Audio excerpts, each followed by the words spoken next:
This is a Ziploc bag. This is a trowel. And this is a hole. And yes, this is a video about poop. Or more specifically, this is a video about the do's and don'ts or best practices of what to do when nature calls and you don't have one of these available. Or more often what's the case is it's just too nasty to use in the first place. I know we've had this conversation before, but apparently we need to have it again.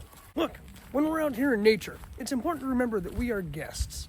It's bad enough when we leave our trash behind. When we leave our waste behind, that's absolutely unacceptable. Leaving our waste behind isn't just disrespectful, but it can have catastrophic results on the environment.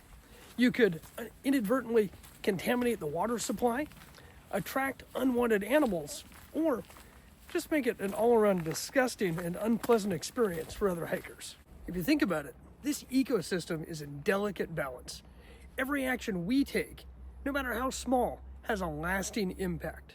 By practicing responsible waste disposal, we're not only ensuring best practices on the trail, but we're helping preserve and heal this delicate ecosystem and keep it safe and supported for future generations. Here's the deal. When you need to dig a cat hole, you're going to want to get as far away from everything as possible. You want to be a minimum of 200 feet from any water source, campsite, or trail. Find a secluded location where you're not going to be disturbed and there's no risk of contaminating the water supply. When it comes to digging your cat hole, you're going to want to dig at least 6 to 8 inches deep and 4 to 6 inches wide. I highly recommend using a trowel instead of a stick. It's a lot more effective, it's easier to cut through root systems and dig up rocks. Now, if you're using an ultralight trowel, you're going to find the easiest way to use one is to wrap a handkerchief around the handle, and that'll avoid cutting into any of your skin. If you're using paper, there's 3 options on how to properly dispose of that paper. You can burn it, bury it, or pack it.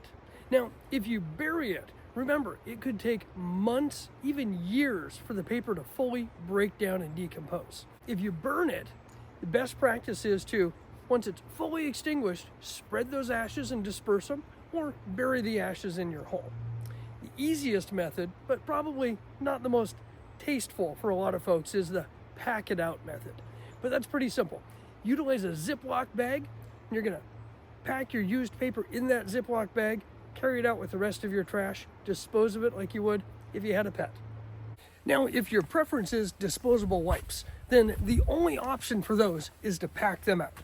You can't bury them because they will never break down, and burning them can actually cause some carcinogenic fumes. So again, the only option for wipes is to pack them out with you.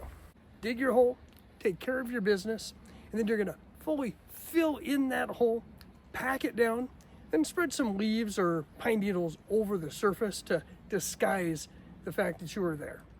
Remember, we want to leave no trace behind. As a courtesy, some folks like to place a couple of sticks across the site in an X pattern as a X marks the spot. You'd be surprised, but it does happen occasionally that you decide to step off trail at the same place another hiker had the same thought on a previous day. You don't want to accidentally dig up somebody else's cat hole. That's just, I don't even want to think about that. Look, I get it. This isn't exactly a glamorous topic, but it's an important one, and it's something that we need to talk about. It is our job as hikers to ensure that we're doing everything in our power to keep this amazing environment clean and pristine for future generations. We should also talk about hygiene. Don't forget to clean up after you're done. Just because you're in the woods doesn't mean you get to act like an animal. For more tips and tricks on proper hygiene and how to stay clean or get clean on your next outdoor adventure, watch this next. So until next time, folks, I hope to see you out there on the trail soon. Let's go for a walk.